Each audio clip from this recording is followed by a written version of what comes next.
200,000 people. That's how many souls were crammed into Amsterdam by the end of the 17th century. A city built on wooden sticks hammered into a swamp, where 20 different languages echoed through the same street, where a kitchen maid could buy shares in a company and a single flower bulb could cost more than a house on the canal, where 1 in 5 sailors who left the harbour never came home, and yet still they came. Hundreds of thousands of them, refugees, dreamers, desperate souls from every corner of Europe, all betting their lives on this strange, stinking, glorious city rising from the water. This is what life was really like in Golden Age Amsterdam. Before we start, if you're listening to these regularly, subscribing helps me keep making them. Drop your city and the time in the comments. End of December now. Curious who's still up late between the holidays. Alright, tonight we're heading back to Amsterdam in the 1650s. But first, get yourself comfortable. Seriously, adjust those pillows, get that blanket situation sorted. Because where we're going, you're going to want to be settled in. This one's worth it. So, picture this. You're 19 years old. Your name is Willem van der Berg, and you've just walked for 3 days straight from your family's farm in Gelderland. Your feet are bleeding through your only pair of shoes. Your stomach hasn't seen real food since yesterday morning, and now you're standing at the edge of the most extraordinary city you've ever seen in your life. The smell hits you first, not like home, not like hay and cow manure and bread baking in your mother's oven. No, this smell is something else entirely. Fish, that's the base note. Fresh fish, rotting fish, smoked fish, salted fish. Then there's the canals, and I need you to understand something about the canals. They're not like the pictures you might have in your head. These canals are sewers, open, flowing, green-tinged sewers where everything ends up. Human waste, horse dung, butcher scraps, dead cats. People do their laundry in this water, and somehow, right next to all of that, you can also smell cinnamon, pepper, nutmeg from islands on the other side of the world. Your eyes water, your stomach turns, and somewhere in your exhausted brain you think, this is either going to kill me or make me rich. You choose to believe the second option. The thing about Amsterdam in the 1650s is that it's not really a city in the way you think of cities. It's more like a human hive, a machine made of people. Imagine Manhattan, Tokyo and Dubai all mashed together, shrunk down to fit along a handful of canals, and then set in a world where everyone still thinks tomatoes might be poisonous, and the cure for most diseases involves leeches. This city has gone from 60,000 people to over 200,000 in just 50 years. Think about that for a second. That's more than tripling in size. Whole neighbourhoods that didn't exist when your father was born are now packed with 5-story buildings leaning against each other like drunk friends walking home from the tavern. And the harbour. God, the harbour. You see it before you even reach the city proper. 5,000 ships. Let that number settle in your mind. 5,000 merchant vessels, half of Europe's entire fleet, bobbing in the grey water of the IJ. Their masts look like a forest stripped of leaves, an endless tangle of ropes and wood and canvas stretching out across the water, so thick you almost believe you could walk across them to the other side.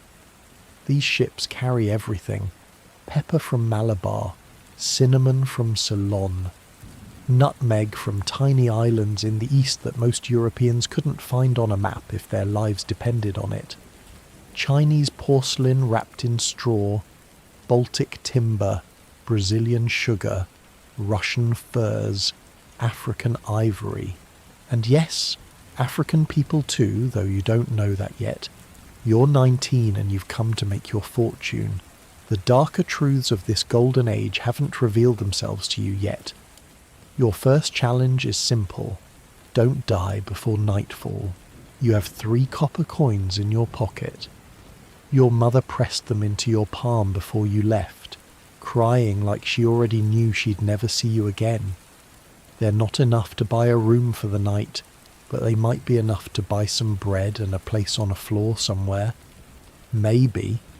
First, though, you need work, and the docks are hiring.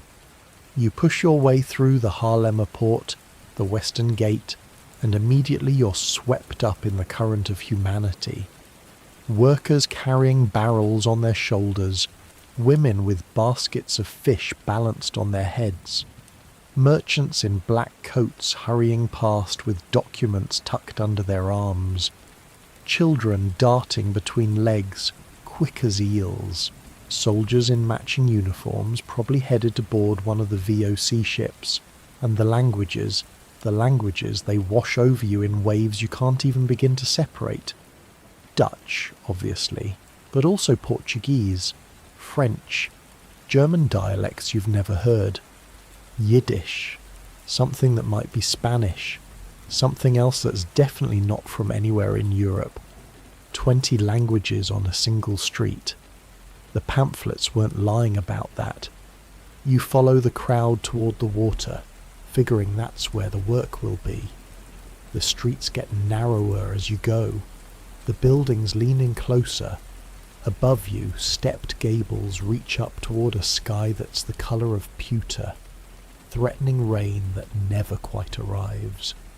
Pulleys jut out from the top floors of every building, ropes dangling down like invitations to climb. You'll learn later that these are for hauling furniture up and down because the staircases are too narrow for anything larger than a person. The Dutch built their houses tall and thin to avoid paying higher taxes on wider frontages. Even in the richest city in the world, people are finding ways to cheat the tax collector. Eventually the buildings give way to open quays, and there it is. The docks. Pure chaos. Beautiful, terrifying chaos. Cranes swing overhead, hoisting netted bundles from the holds of ships. Barrels roll across cobblestones. Men shout in every language. Horses strain against their harnesses, pulling carts loaded with goods from the far corners of the earth. And the noise, it never stops. The clang of hammers from the shipyards, the creaking of hulls, the splash of oars, the cry of gulls circling overhead, waiting for scraps. You stand there for a moment, completely overwhelmed, and a man bumps into you hard enough to spin you around. He growls in Dutch, and then he's gone, absorbed back into the human river. You move. The thing about finding work on the docks is that everyone else has the same idea. You're not the first country kid to show up with bleeding feet and empty pockets and a head full of dreams about striking it rich. The VOC, the Dutch East India Company, employs over 1 million people worldwide. 1 million. And most of them start right here, on these docks, loading and unloading the ships that built this empire. But 1 million employees doesn't mean 1 million openings. It means competition. Fierce, desperate, sometimes violent competition. You spend the first hour getting rejected. No, we don't need more loaders. No, we're not hiring deck scrubbers. No, go away. No, no, no. Your stomach growls. Your feet throb. The early autumn wind off the harbour cuts through your thin wool coat like it isn't even there. You start to wonder if maybe your father was right. Maybe this was a mistake. Maybe you should have stayed on the farm, married the neighbour's daughter, lived out your days in quiet obscurity like every generation of Vanderbergs before you. And then you meet Hendrik.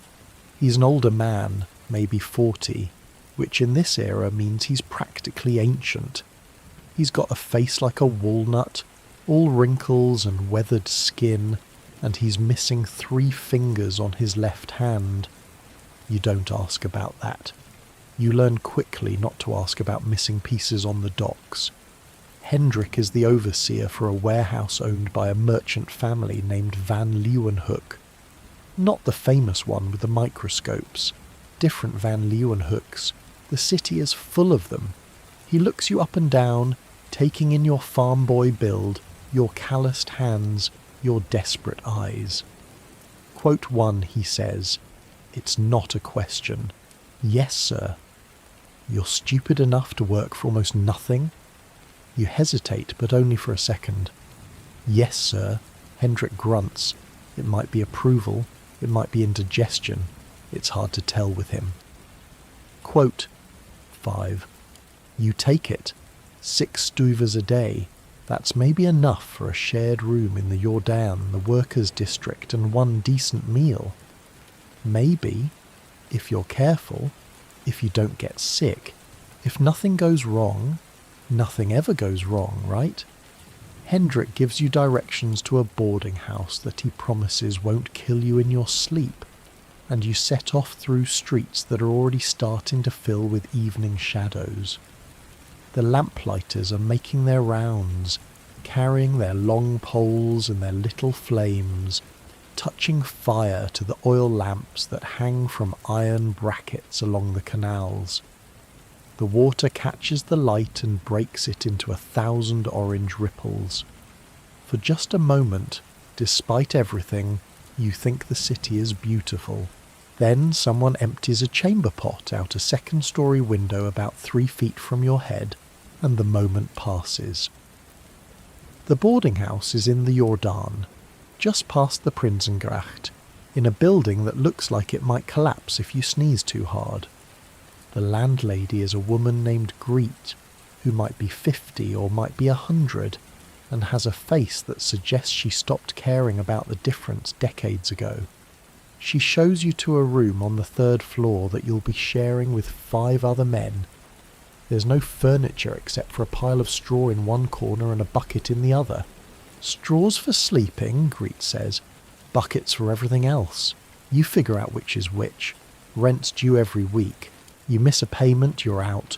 No exceptions, no excuses, no sob stories." You pay her for the week with your last copper coins and one that Hendrik advanced you against your first day's pay. You're now officially in debt before you've even started working. Welcome to Amsterdam. Your roommates drift in as the night deepens. There's Jan, a sailor who lost his ship to a storm off the coast of Africa and has been trying to get on another crew ever since. There's Peter and his brother Klaas, carpenters from Leiden who came here for work and haven't found any yet. There's an old man named Friedrich who doesn't speak Dutch very well and mostly just sits in the corner muttering to himself in German. And there's a boy who can't be more than 15, who doesn't give his name and won't meet anyone's eyes. 6 men, 1 pile of straw, 1 bucket.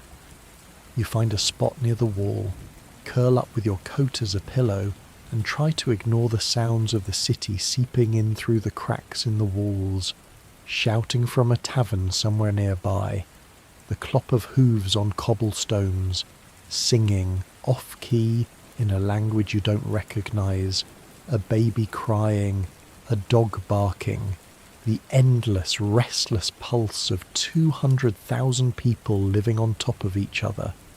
Nothing like home, nothing like the silence of the farm at night, where the biggest sound was the wind in the wheat fields and your father's snoring through the thin walls. But this is your life now.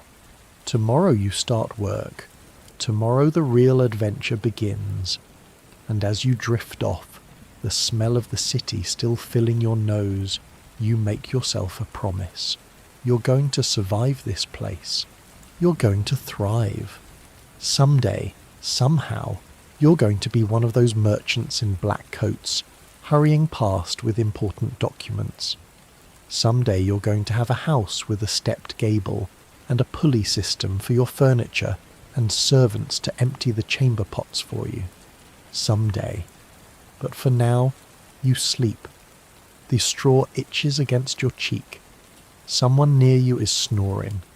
The bucket smells exactly like you'd expect a bucket to smell.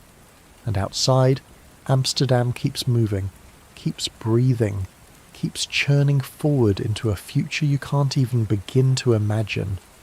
This is where your story begins, not with wealth, not with glory, not with any of the things the pamphlets promised, just a pile of straw, a bucket, and a job that starts before sunrise, which, when you think about it, isn't that different from how most great stories start, at the very bottom, looking up, with nothing to lose and everything to fight for.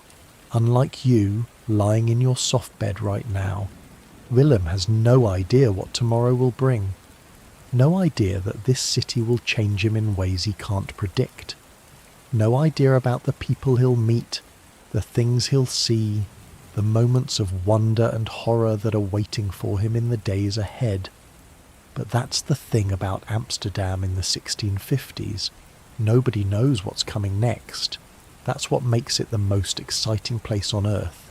And right now, as you lie there in that pile of straw, you have no way of knowing that in this very city, at this very moment, a painter named Rembrandt is working by candlelight in his studio.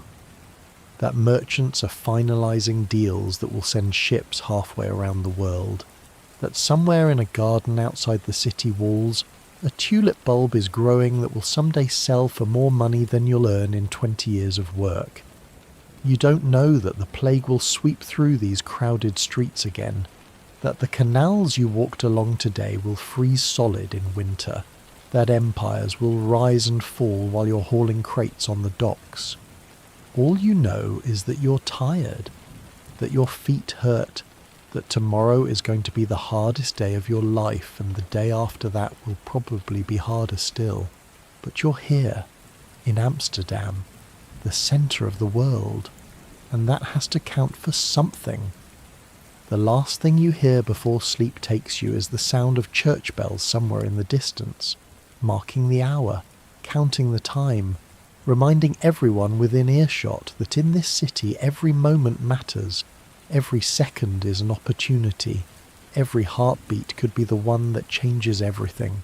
Your breathing slows, your muscles finally relax, and the city holds you, just one more dreamer among 200,000. As the night deepens over Amsterdam, someone kicks your foot, hard. Quote, 8. You open your eyes to darkness, complete darkness.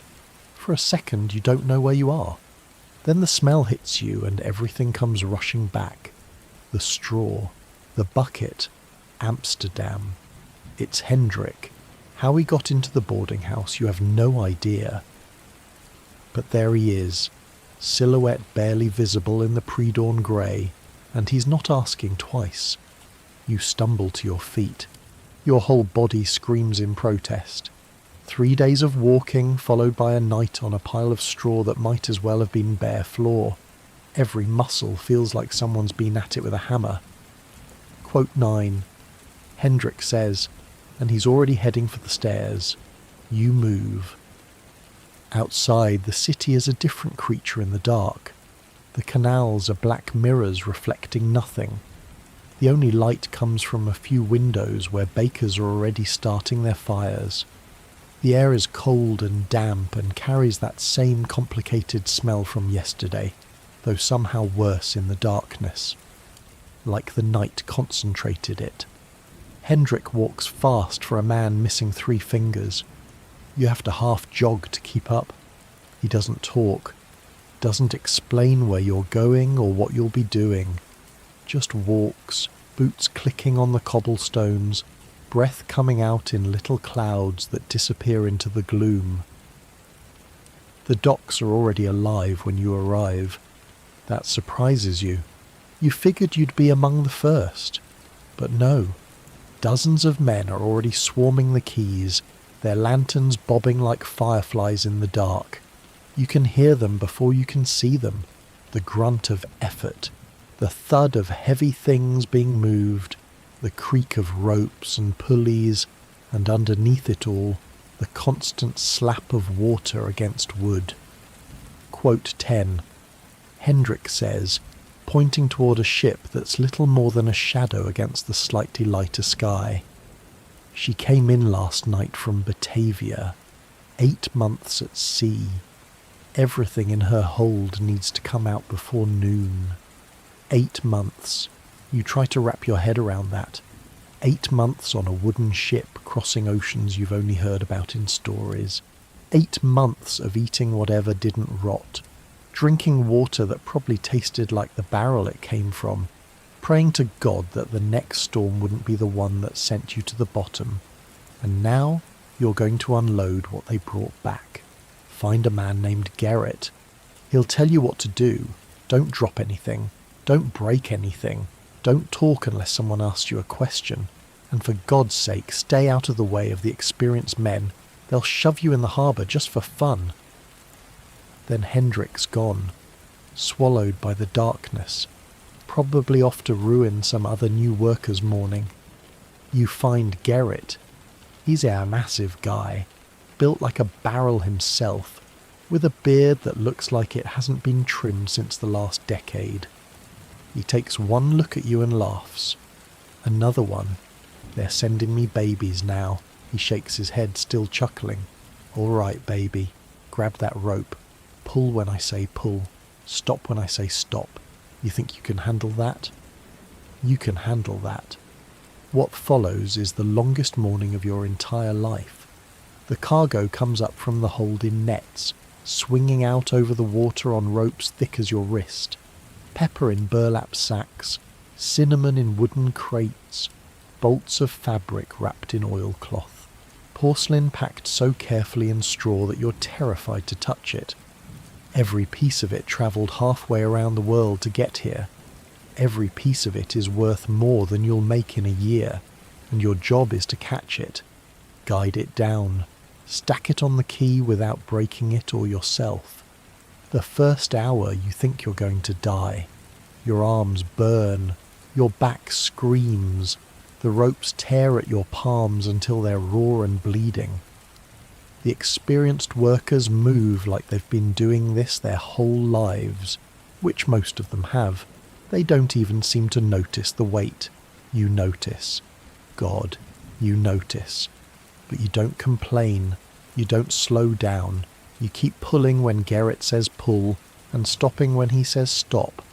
And slowly, so slowly, you start to figure out the rhythm of it.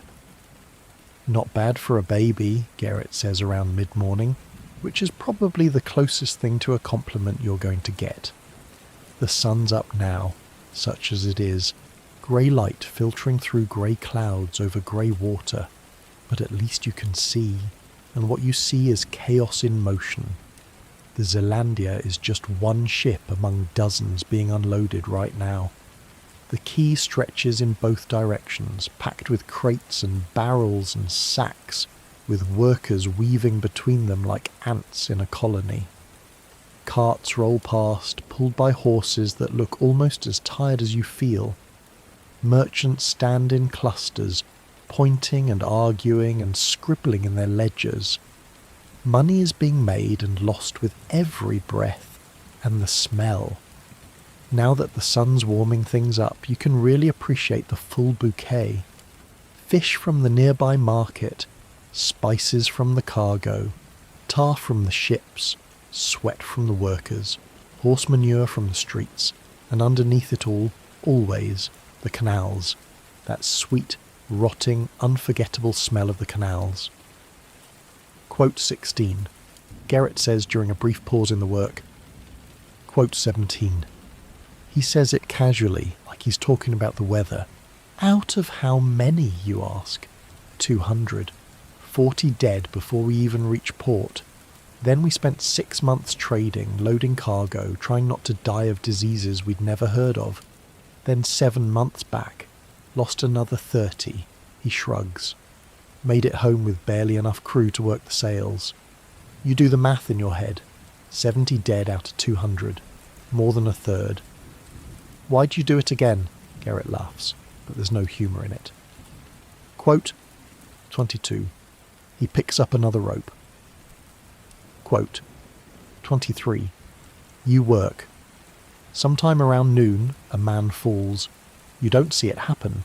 You just hear the shout, then the splash, then the commotion. One of the workers on a ship 2 berths down missed his footing on a wet deck and went straight into the harbour. They fish him out pretty quick. He's alive, coughing up canal water that's probably 50% sewage, but he's done for the day. Maybe longer if he gets sick from what he swallowed. Quote 24 says a worker next to you, a young guy maybe a few years older than you with a scar that runs from his eyebrow to his chin. Quote 25. Quote 26. He grins. Quote 27. His name is Joost. He's from Friesland, came to Amsterdam 2 years ago, worked his way up from rope hauler to cargo handler. Compared to you, he's practically a veteran, he says. He pauses.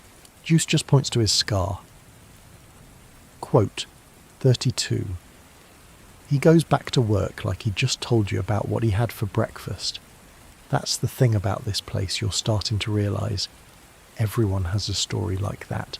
Everyone has lost someone, seen something, survived something that should have killed them.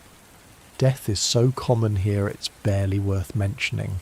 The ships in this harbour, the ships that built this city's fortune, they run on human bodies as much as they run on wind and wood.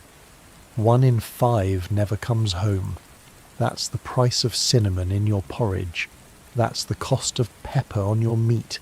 Your soft bed right now, with its clean sheets and its safety, exists in part because men like Joost sailed to the other side of the world, and some of them didn't make it back. Strange thing to think about. Strange thing to know. The afternoon is worse than the morning, if that's possible. Your hands have gone past pain into something else, something numb and distant. Your shoulders feel like they might actually detach from your body. But the cargo keeps coming up, net after net, crate after crate, and you keep catching and guiding and stacking. At some point you stop thinking. Your body just does what it's learned to do. Pull when they say pull. Stop when they say stop. Don't drop anything. Don't break anything. Don't fall in the harbour. The sun starts to sink what little of it there was. The grey light turns greyer, then starts to fade into blue and purple at the edges. Finally, someone blows a horn and Gerrit yells something about that being enough, and your arms stop moving and you just stand there, swaying slightly, wondering if you'll ever feel normal again. You made it through day 1, Joost says, appearing beside you. Most don't. Some run off before lunch. Some pass out. Saw one guy cry so hard they had to carry him away. You want to say something tough, something that shows you're not some soft farm boy who can't handle real work. But all that comes out is a kind of grunt. Joost laughs and slaps you on the back, which almost knocks you over. Come on, I'll buy you a beer. You earned it. The tavern he takes you to is a dark, low-ceilinged place near the Lastage, the neighbourhood where the shipyards are. It smells like sweat and smoke and spilled beer, and it's packed with men who look exactly as wrecked as you feel.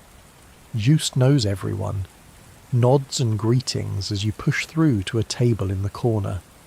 The beer is thin and sour, nothing like what your father brewed back home. But it's cold and wet, and after a day like today, it might as well be the finest wine in Amsterdam. So, Joost says, what's your plan? You gonna do this forever? You haven't really thought about it. You just needed to survive today. But he's looking at you like he expects an answer. I want to make something of myself, you say.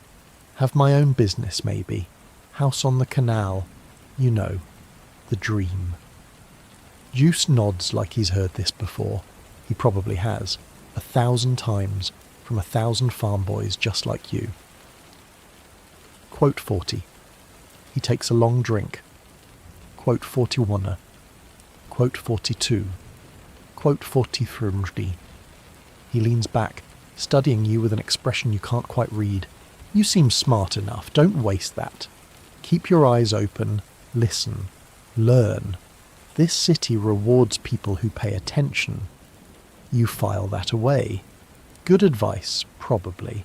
Though right now the only thing your brain can focus on is the beer in front of you and the fact that you have to do this all again tomorrow. Outside, the bells of the Oud Kirk start ringing, counting the hours, the evening deepening around this strange, impossible city. You think about your mother back on the farm, probably praying for you right now. You think about your father, who said you'd be home within a month, tail between your legs. You think about all the people you passed today, the merchants and the workers and the sailors, each one of them with their own story, their own dream, their own reason for being here. 200,000 people, and you're one of them now. Tomorrow you'll wake up before dawn again. You'll haul cargo until your body begs for mercy. You'll watch ships come and go from places you can barely imagine. You'll learn a little more about how this city works, how money flows through it like water through the canals. But tonight, you drink your beer. You listen to Yus tell stories about storms and ports and the strange things he saw on the other side of the world. You let yourself feel, for just a moment, like maybe you belong here after all. The candles on the table flicker. The noise of the tavern wraps around you like a blanket, and somewhere out in the harbour, another ship is setting sail, carrying another 200 souls toward whatever fate awaits them. That's Amsterdam. You fall asleep at the table before the second beer is empty. Joost wakes you, helps you stumble back to the boarding house, deposits you on your pile of straw. The last thing you hear is his voice, somewhere above you in the darkness. Tomorrow comes whether you're ready or not. And somehow, despite everything, despite the pain and the exhaustion and the stench of the canals and the weight of 1,000 crates still pressing down on your shoulders, you smile. You made it through day 1. Only God knows how many more to go. 3 weeks in, and you've learned a few things. You've learned that your body can take more punishment than you ever thought possible. Those first days on the docks, you were certain something inside you would just give out, snap like a rope under too much strain. But it didn't. Your hands developed calluses thick as shoe leather. Your shoulders stopped screaming and started just grumbling. Your legs figured out how to carry you through 14-hour days without collapsing. You've also learned that the straw in your boarding house has fleas. This is not information you wanted, but now you have it. Little red bites running up your arms, across your chest, down your legs. Everyone in the room has them. Friedrich, the old German, scratches in his sleep so loudly it sounds like someone sawing wood. The boy who never gives his name has them worst of all. Angry welts that he picks at until they bleed. Greet your landlady, just shrugs when you mention it. You want rooms without fleas? Go live on the Herengracht with the merchants. She laughs at her own joke, a sound like a goose being strangled. Fleas are free. Complaining costs extra. So you scratch. Everyone scratches. It's just part of life now. Mornings start before the sun, same as always. You've gotten used to Hendrik's boot against your foot, though lately you've been waking up on your own, some internal clock adjusting to this new rhythm. Up, dress, stumble down the creaking stairs, out into the dark streets. The Jordan is different in the early hours, quieter but not silent. You can hear babies crying behind closed doors, the clatter of someone already at work in a workshop, a drunk singing to himself as he weaves home from wherever he spent the night, and always, always, the sound of the city waking up around you. Roosters that shouldn't exist in a place like this but somehow do. Dogs barking at nothing. The first carts of the day rolling over cobblestones. You know the streets now. That was one of the first things you had to learn. The Jordan is a maze. Streets running at odd angles, cutting back on themselves, dead-ending without warning. Built on top of old drainage ditches, Juice told you, which is why nothing makes sense. The city just grew over the old polder landscape like a scab over a wound, and the scars of the original land still show through. Your route to the docks takes you past the Noordermarkt, the northern market, which is just starting to come alive when you pass through. Farmers setting up their stalls in the shadow of the Noorderkerk, the church that serves the poor of this district. Cabbages and turnips piled high, eggs in baskets, butter in wooden moulds, the smell of fresh bread from the bakers who've been at work since midnight. You can't afford any of it. Not yet. Breakfast is a hunk of yesterday's bread that you bought for a single do-it from a woman who sells the stuff too stale for anyone else to want. You eat it as you walk, washing it down with water from the pump near the Prinsengracht, trying not to think too hard about what might be in that water. Your stomach has also adjusted, by the way. Those first few days, everything in Amsterdam made you sick. The water, the air, the cheap food from street vendors. You spent more time crouched over the bucket in your room than you'd care to remember. But now your gut has made peace with this place. Mostly. The work hasn't gotten easier exactly, but it's gotten more familiar. You know the rhythms now. Know which foreman will work you until you drop and which ones pace things out. Know how to read the loading manifests, even though you're not supposed to. Know the difference between cargo that's fragile and cargo that can take some bumps. Know which ships just arrived and which ones are about to leave. The Zealandia sailed out last week. You watched her go, sails catching the morning wind, heading back toward the other side of the world with a fresh crew of 200 men. Some of them were first-timers, young guys who just arrived in Amsterdam with the same dreams you had. You thought about waving, but didn't. They wouldn't have seen you anyway. 1 in 5 won't come back. That's still the number that sticks in your head. 40 men on that ship are going to die before they see this harbour again. Maybe more, and the rest will come home changed, like Gerrit, like Joost, carrying scars on their bodies and stranger ones on their souls. You've decided you're never getting on one of those ships. Whatever fortune you make, you'll make it on solid ground. Evenings are when the Jordan really comes alive. The work ends around sunset, depending on the day, and then the streets fill up with people who've been labouring since dawn, and now have a few hours to themselves before sleep takes them. The taverns overflow. Music spills out of open doors. Couples walk arm in arm along the smaller canals, pretending for a moment that this is a romantic place, and not a sewer with delusions of grandeur. You've started eating dinner at a cookshop on the Elandsgracht, a narrow place run by a woman named Betts, who makes something she calls hutspot. That's really just whatever vegetables she could find that day boiled until they give up and turn into mush. Sometimes there's meat in it. You've learned not to ask what kind. It costs 3 stuvers for a bowl big enough to fill you up, and that's what matters. Betts is maybe 40, with arms like a dock worker and a voice that could cut through a storm. She knows everyone. Everyone knows her. And somehow, in the few weeks you've been coming to her shop, she's decided to take an interest in you. Quote, 48. She calls you, same as everyone else. Quote, 49. Quote, 50. Quote, 51. She ladles extra hutspot into your bowl, slopping it over the edges. Quote, 52. The other regulars at Bet's place have become something like friends. There's old Martin, who used to be a ship's carpenter until his hands started shaking too badly to hold tools. There's a woman named Lisbeth who sells fish at the Vismarkt. and always smells faintly of herring no matter how many times she washes. There's a group of German immigrants who stick together and speak their own language and drink more than they eat. They're not family.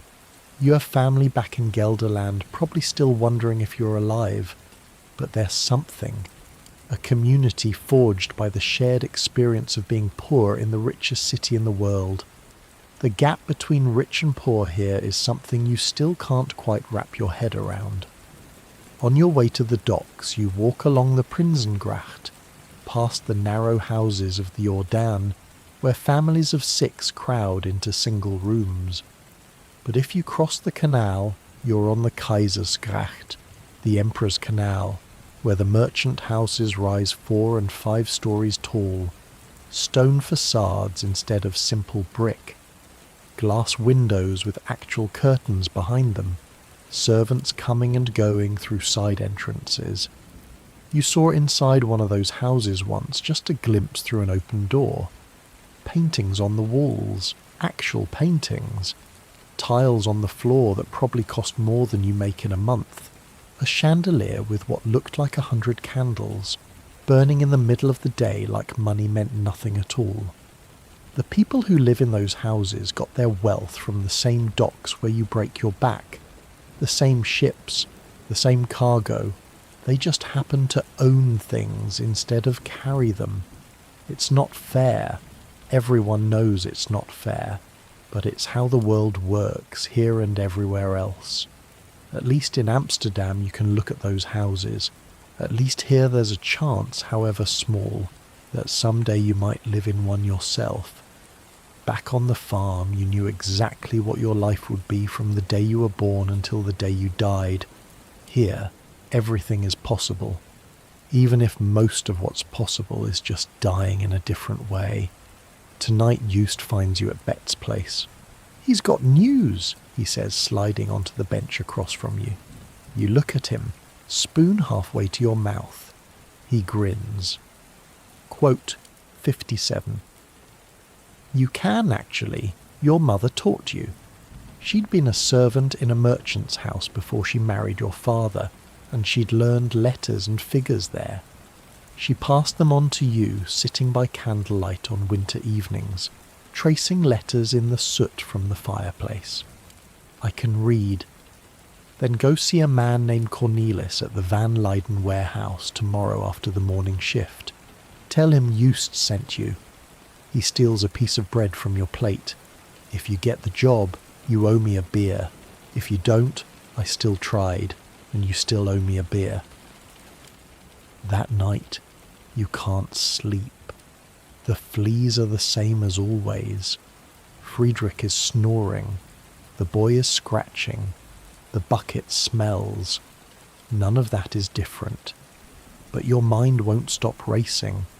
Warehouse work, inventory, numbers, indoor work where rain doesn't soak you and cold doesn't freeze you, and cargo doesn't threaten to crush you every time you look away. It's not a canal house. It's not a fortune, but it's something. You think about your mother again. Wonder what she'd say if she could see you now. Probably something about patience, about taking opportunities when they come, about how God helps those who help themselves, which was her answer to pretty much every question you ever asked her. You wonder if she got your letter. You sent one 2 weeks ago, paid a scribe near the Oude Kerk to write it, because your own handwriting is barely legible. Told her you were alive, told her you had work, told her not to worry, which was a lie, but the kind of lie children tell their mothers since the beginning of time. Outside, the city breathes. Someone's fighting in the street 3 houses down, shouting in what might be French, might be something else. A bottle breaks, then silence followed by laughter. Just drunks, probably. Happens every night. The canals sit dark and still beneath your window, that one small window that lets in a sliver of sky when the clouds part. You can't see the water from here, but you can smell it. That's never going to change. The whole city smells like the canals, like life and death and everything in between, mixed together and left to ferment in the sun. But somehow, lying there on your pile of straw, scratching at your flea bites, thinking about tomorrow and all the tomorrows after that, you feel something you haven't felt since you left home. Hope. Stupid, maybe. Probably. This city eats dreamers for breakfast and spits out their bones. Juice told you that once, and he was only half joking. But you can't help it. Something in your chest is refusing to give up, refuses to accept that this is all there is. You think about the lime trees you pass every morning on your way to work. Someone told you the city planted them to cover the smell of the canals, as if a few trees could mask what 200,000 people leave behind every day. But they try. The trees try. And in the spring when they bloom, apparently the whole city smells like flowers for a few weeks. Something to look forward to. You think about the women you see washing clothes in the canals, even though everyone knows that water is filthy. They have these little floating platforms they work from, and they scrub and scrub until their hands are raw, and somehow the clothes come out cleaner than they went in. That's a kind of faith, isn't it? Believing that if you just work hard enough, something good will come of it, even when all the evidence says otherwise. You think about the Norderkirk, the church where you've started going on Sundays, not because you're particularly religious, but because it's warm and dry and nobody asks questions. The minister there talks about grace and redemption and the life to come, and sometimes you believe him. The pews are full of people who look like you, people who work with their hands and wear their only set of clothes and smell like whatever they spent the week doing. The fancy churches are somewhere else, in the richer parts of the city. This church is for the rest of you. You think about the letter you sent your mother, and you wonder if you should send another one. Tell her about the opportunity with the warehouse. Tell her things are getting better. Tell her you're not coming home. Not yet. Maybe not ever. Would that break her heart or set it free? Probably both. That's how mothers work. The fleas are still biting. Friedrich is still snoring.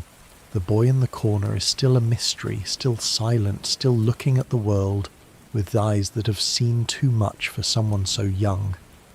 But you're going to sleep anyway, because tomorrow you're going to talk to this Cornelis tomorrow. You're going to get that warehouse job. You're going to learn whatever there is to learn. Make yourself valuable. Find the next opportunity and the one after that. This city rewards people who pay attention. That's what Just said. And you've been paying attention every single day. The streets outside are finally quieting down.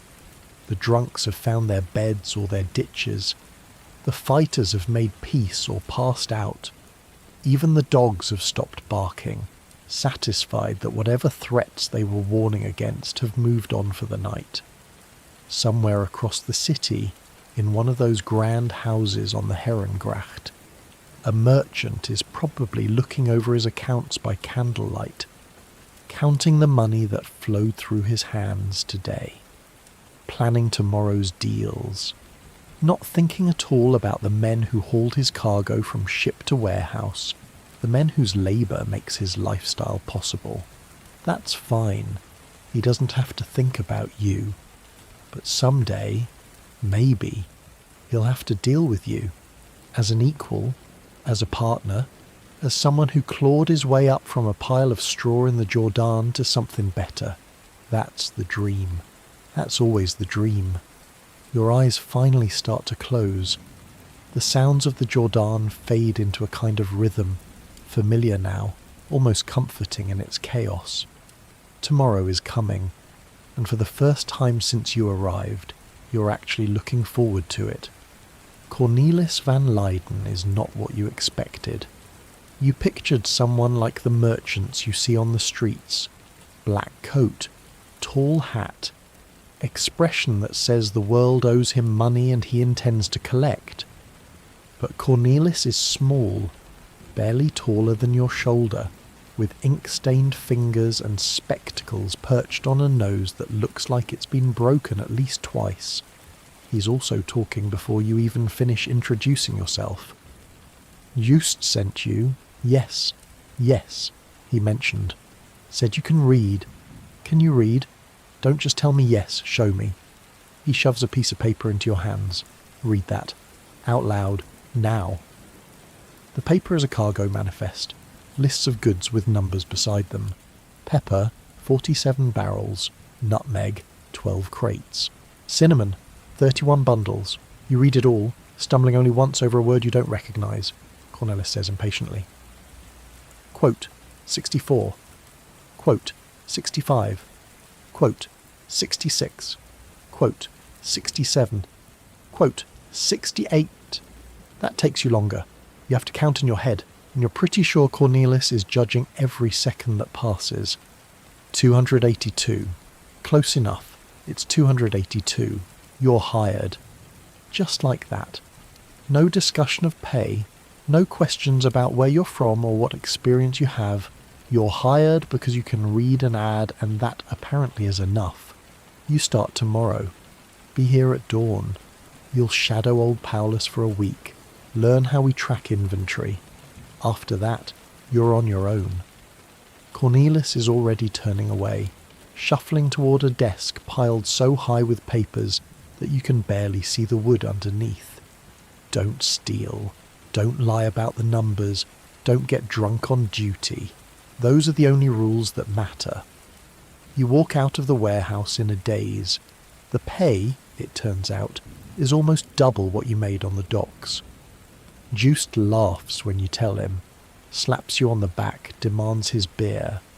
You buy him 2. You can afford it now. Told you this city rewards people who pay attention, he says, foam on his upper lip. Now don't forget about us when you're rich and living on the Herrengracht. You won't. You know that. But for the first time, the Herrengracht doesn't seem quite as impossible as it did before.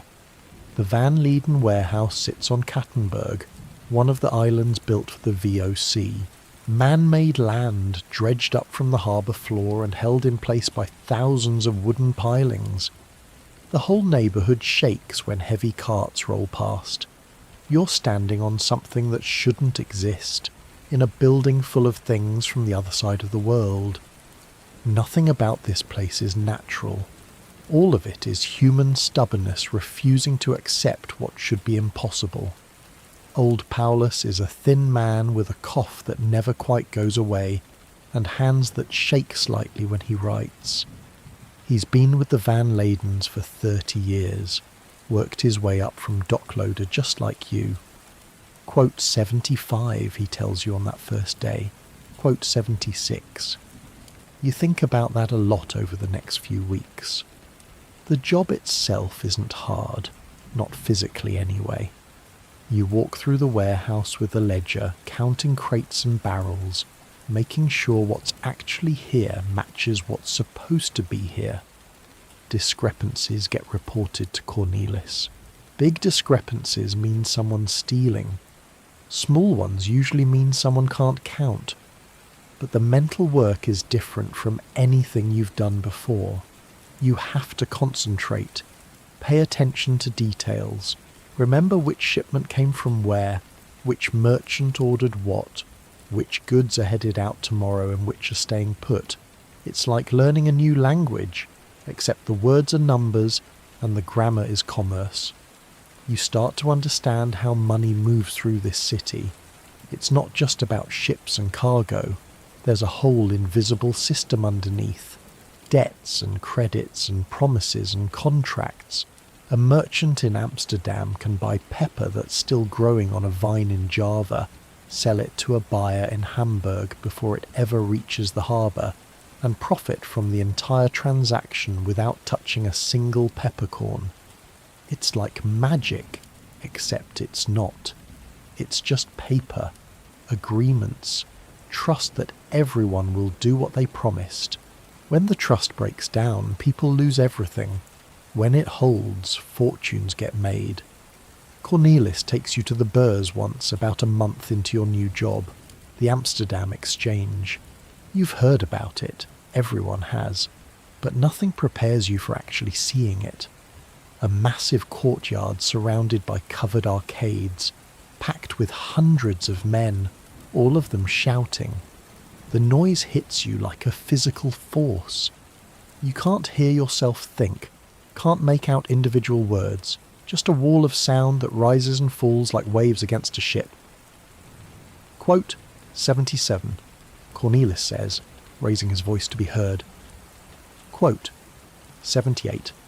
Men in black coats cluster in groups, gesturing wildly, scribbling in notebooks.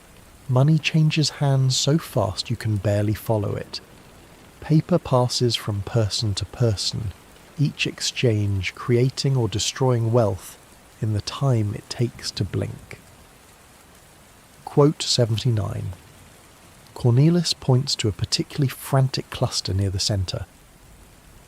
Quote Darcy 80. The VOC, the Dutch East India Company, the company whose ships you used to unload, whose cargo you now count in the warehouse. You knew they were big. You didn't realise they were this big. 1 million employees worldwide, Garrett told you. Ships on every ocean. Trading posts on islands you can't even pronounce. And here, in this courtyard, men are buying and selling pieces of it like it's cheese at the market.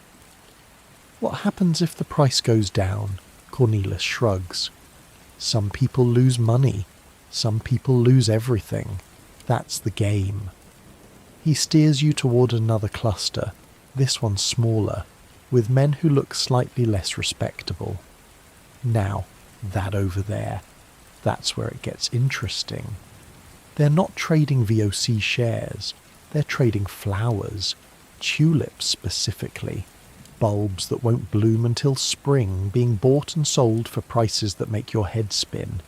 You hear someone mention 1,000 guilders for a flower, a single flower that doesn't even exist yet. It's madness, Cornelis says, but he's grinning.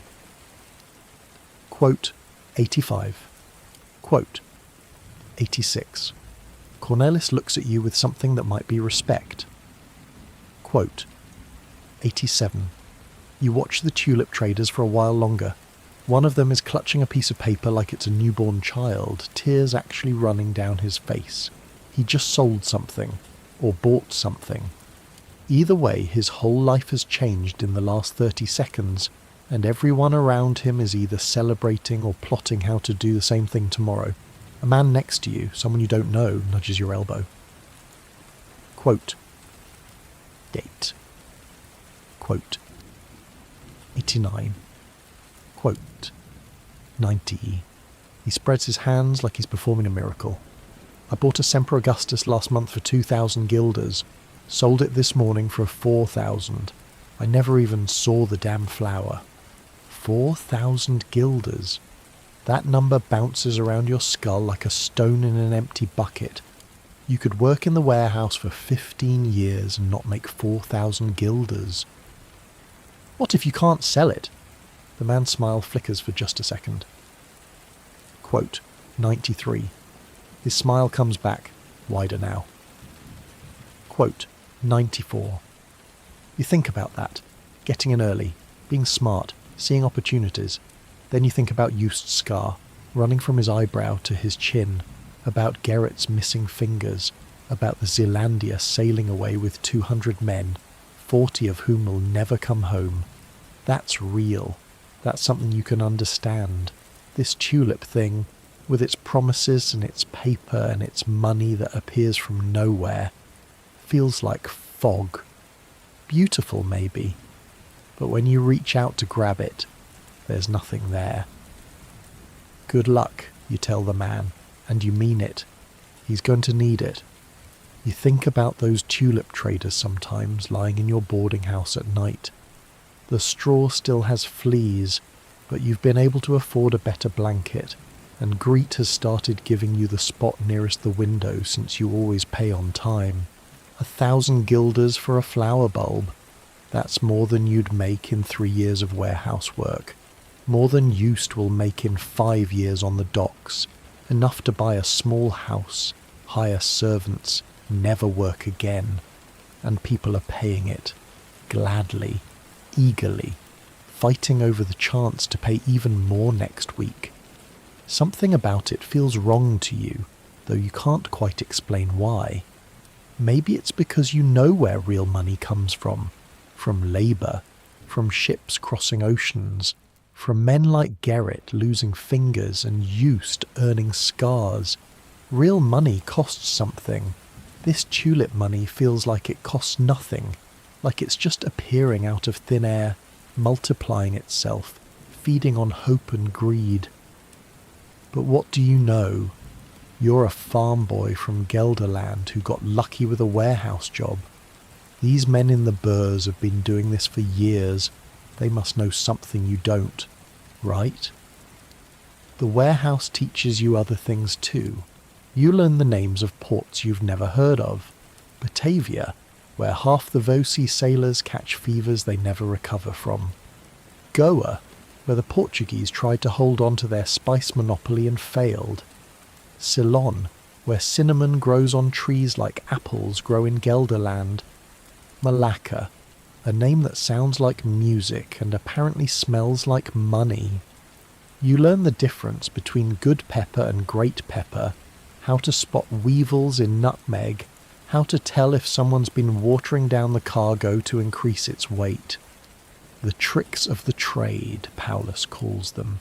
Every merchant knows them. Every merchant uses them when they think they can get away with it. You learn about where the goods actually come from, not just the ports and the countries, but the people.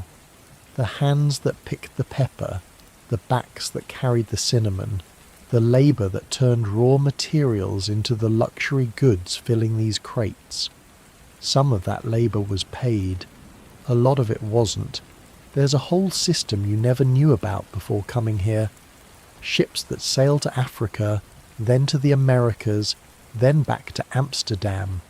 The first leg carries trade goods. The second leg carries people.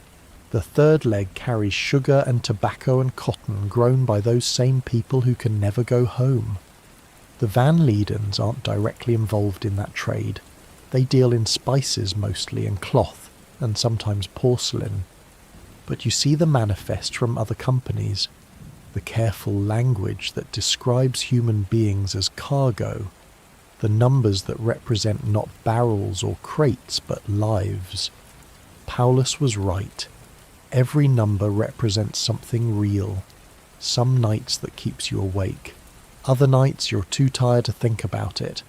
The city keeps moving. The ships keep sailing.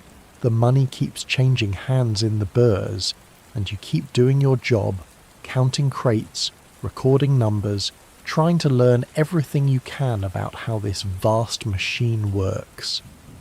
Because here's the thing you figured out after 2 months in Amsterdam. Knowing things is power. The merchants who get rich aren't the ones who work the hardest.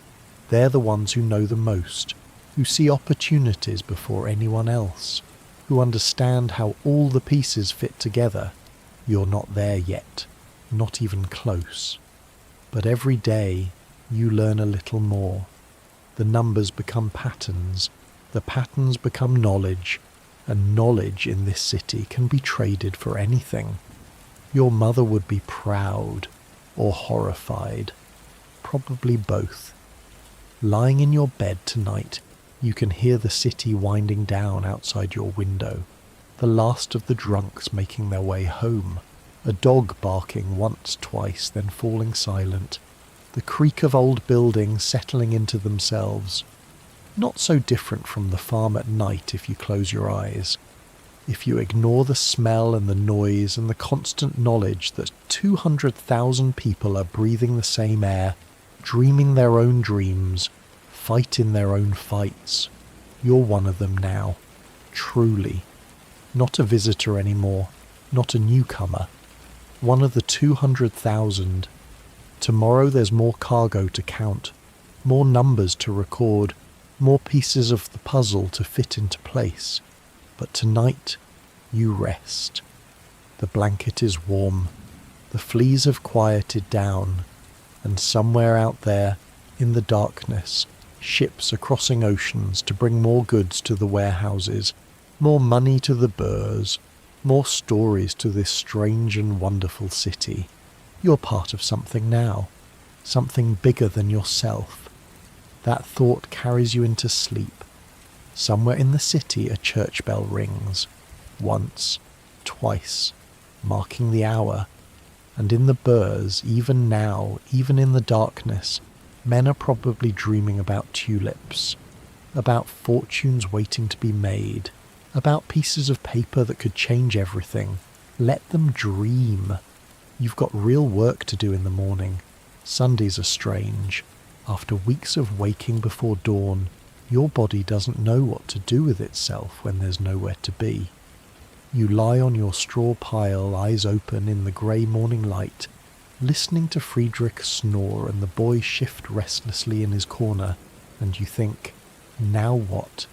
Church, first. The Noorderkerk, same as always. The minister talks about patience and faith and trusting in God's plan. You listen with half an ear, more interested in the faces around you. Workers like yourself, mostly. Servants in their one good set of clothes. A few families with children who fidget through the sermon. Everyone looking tired. Everyone looking like they could use an extra day of rest instead of sitting on hard wooden pews. After the service, you have the whole day ahead of you. No cargo to count. No Cornelis demanding numbers. No Paulus coughing his way through explanations of shipping routes. You decide to walk, not with any destination in mind, just walking, seeing what there is to see. You've been in Amsterdam for almost 3 months now, but most of that time you've moved through the same handful of streets. Boarding house to warehouse, warehouse to Bet's cook shop back to boarding house. The city is so much bigger than that. Your feet take you east toward the old part of town, where the buildings press even closer together and the streets twist in ways that make no sense at all. This was Amsterdam before the expansion, before the ring of grand canals, before the VOC and the merchants and the wealth that rebuilt everything. The Oude Kerk rises up above the rooftops, its tower catching the pale morning sun. You've seen it from a distance plenty of times, but never up close. It's massive, ancient. The stones at its base look like they've been there since before anyone can remember, and right next to it, literally in its shadow, is something else entirely. Women. Sitting in windows and doorways, some of them dressed in ways that don't leave much to imagine. Others just watching the street with bored expressions. A few call out to men passing by.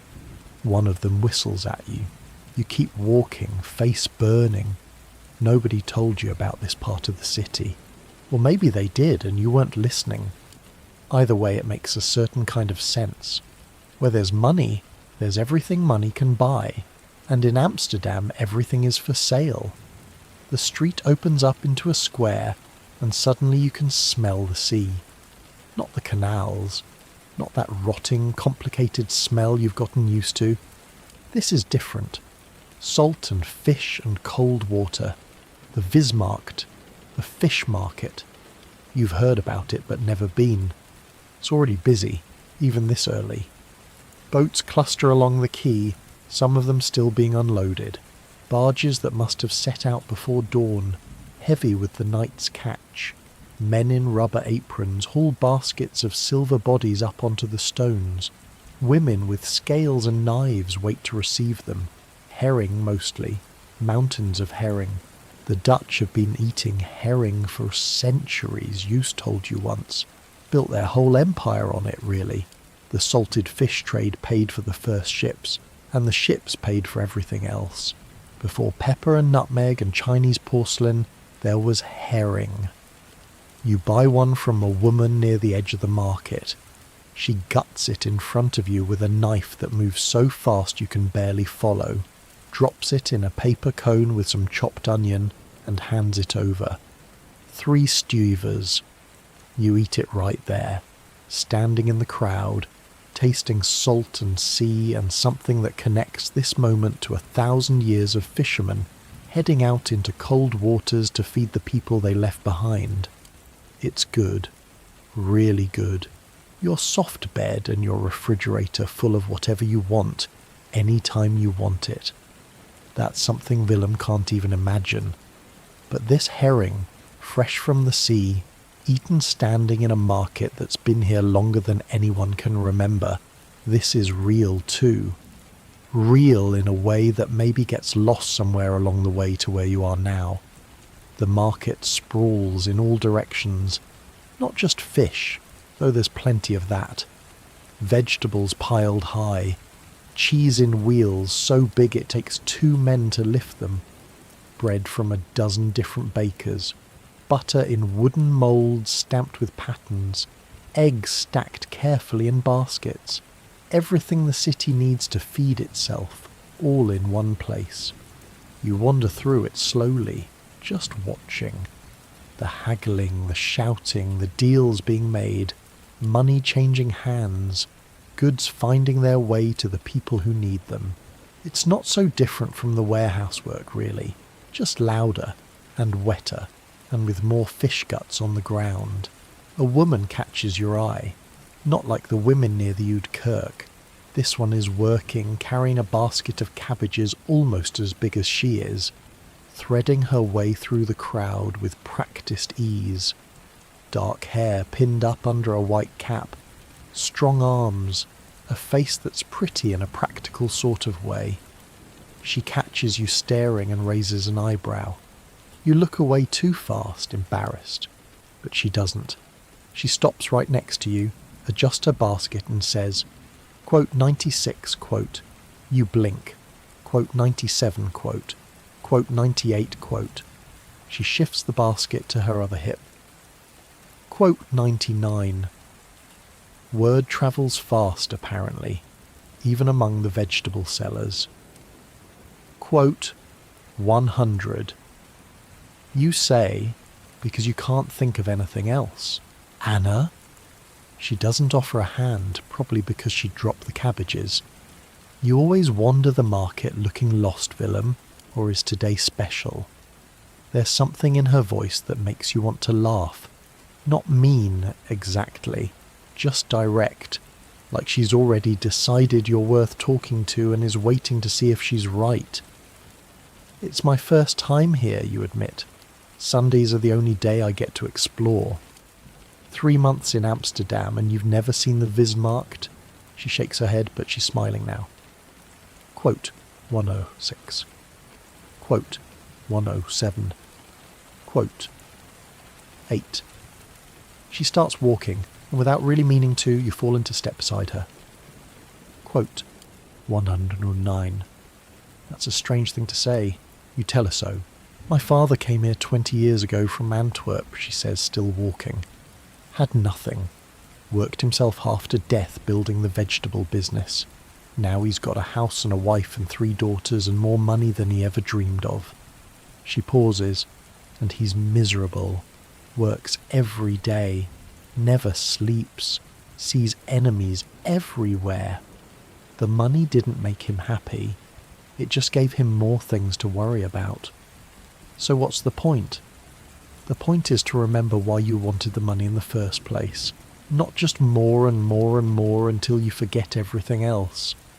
She stops at a stall, hands her basket to someone behind the counter, and turns to face you properly. Most people forget.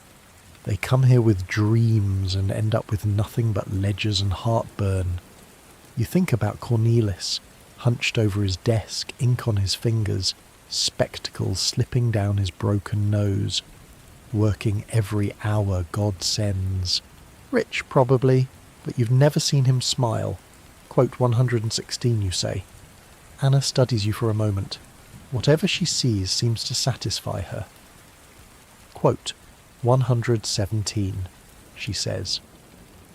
Quote, 118. Then she's gone, disappearing into the crowd, and you're standing there with the taste of herring still on your lips, wondering what just happened. You spend the rest of the day walking. Dam Square, the heart of everything. The new town hall rises on one side, so grand it looks like it belongs to a king instead of a republic of merchants. They finished it a few years ago, Cornelis told you once. Marble floors, bronze maps of the world set into the stone, every inch of it designed to tell visitors that this city matters, that the people who run it are important, that money is just as good as royal blood, maybe better. The original dam was built here, back when Amsterdam was just a fishing village, where the Amstel met the sea. People built a dam, called the place Amsterdam, and from that simple beginning, all of this. You stand in the square and watch people stream past, merchants in their black coats, sailors just off the ships, walking unsteadily after months at sea, women shopping, baskets on their arms, children running between legs, a dog chasing a cat chasing a rat, a street performer juggling balls near the weighing house, a small crowd gathered around him, coins occasionally landing in the hat at his feet. 20 languages, they say. You can hear at least 6 without moving from your spot. Dutch, obviously, German, French, something that sounds like Portuguese, Yiddish from a group of men in dark clothes with long beards, and something else, maybe from one of the ships, words you can't even begin to identify. All of them here, all of them making lives in this impossible city. You think about all the people who came before you, the refugees from Antwerp after the Spanish took over. Anna's father was one of them, the Jews fleeing the Inquisition in Portugal, the Huguenots escaping persecution in France, all of them washing up on these shores, looking for somewhere they could just exist without someone trying to kill them for their beliefs. Amsterdam took them in, not out of pure kindness probably. The merchants here knew that refugees brought skills and money and connections, but still, the door was open when other doors were closed. That counts for something. The sun starts to sink and you realize you're tired in a way that has nothing to do with physical work. Your mind is full. Too many sights, too many sounds, too many new things to process. You make your way back toward the Jordan as the lamplighters start their rounds. The bridges over the canals cast long shadows on the water. You stop on one of them, leaning against the railing, watching the city settle into evening. The bridges here are different from anything you knew back home. Some of them lift up on counterweights, letting boats pass underneath. You've seen the bridge keepers working them, raising and lowering the spans with a kind of casual skill that must have taken years to develop. They say a good bridge keeper can do it with one finger. You're not sure if that's true, but you've seen them do it without breaking a sweat. Boats drift past beneath you, some carrying cargo, others carrying families heading home. A man rows slowly, his wife sitting at the stern with a child on her lap. They don't look rich. Their boat is small and worn, but they look peaceful, content in a way that has nothing to do with money. A washerwoman is still at work on one of those floating platforms, scrubbing cloth in water that can't possibly make anything clean. You've seen them all over the city, these women on their little wooden stages doing laundry in the canals like they don't know or don't care what gets dumped in there. But she's doing it anyway, because that's her job, because someone will pay for those clean clothes, because in Amsterdam, everyone has their role to play and she's playing hers. The windmills outside the city walls are visible from here, silhouettes against the fading sky. They never stop turning, those windmills, pumping water, grinding grain, sawing timber, The whole Dutch way of life depends on them. Without the windmills, the water would take everything back. The sea would reclaim what the sea is owed. You think about Anna, about her father who came from Antwerp with nothing and ended up with everything except happiness. About the warning hidden in her words. Remember why you wanted the money in the first place. Why did you? You left the farm because you wanted more than your father's life. More than the same fields, the same cows, the same small existence. You wanted to matter, to become someone. But what does that actually mean? You don't have an answer. Not yet. Maybe not ever. But the question is there now, sitting in your chest like a seed that might grow into something someday. The boarding house is quiet when you get back. Friedrich is already asleep. The boy is sitting by the window, looking out at nothing. Peter and Klaas are playing cards in the corner, barely talking. You lie down on your straw, tired but restless. The smell of fish still clings to your clothes. Your legs ache from all the walking, but your mind keeps spinning. Anna, the market, the town hall, the washerwoman on her floating platform, the women in the windows near the Oudkerk, all of it part of the same city, all of it happening at once every single day. 200,000 people, each one with their own story, their own dreams, their own reason for being here. Tomorrow you'll go back to the warehouse, count cargo, record numbers, learn a little more about how money moves through this place. But tonight, for the first time in a while, you're thinking about something other than work. You're thinking about a girl with dark hair and a basket of cabbages and a warning you didn't know you needed. The church bells ring somewhere in the distance, counting the hours, reminding the city that time passes whether you're paying attention or not. You close your eyes. Sleep comes easier than you expected.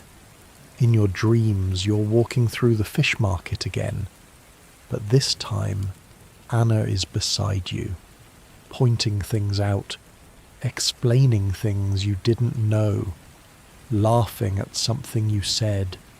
When you wake in the morning, you can't remember the words, but you remember the feeling.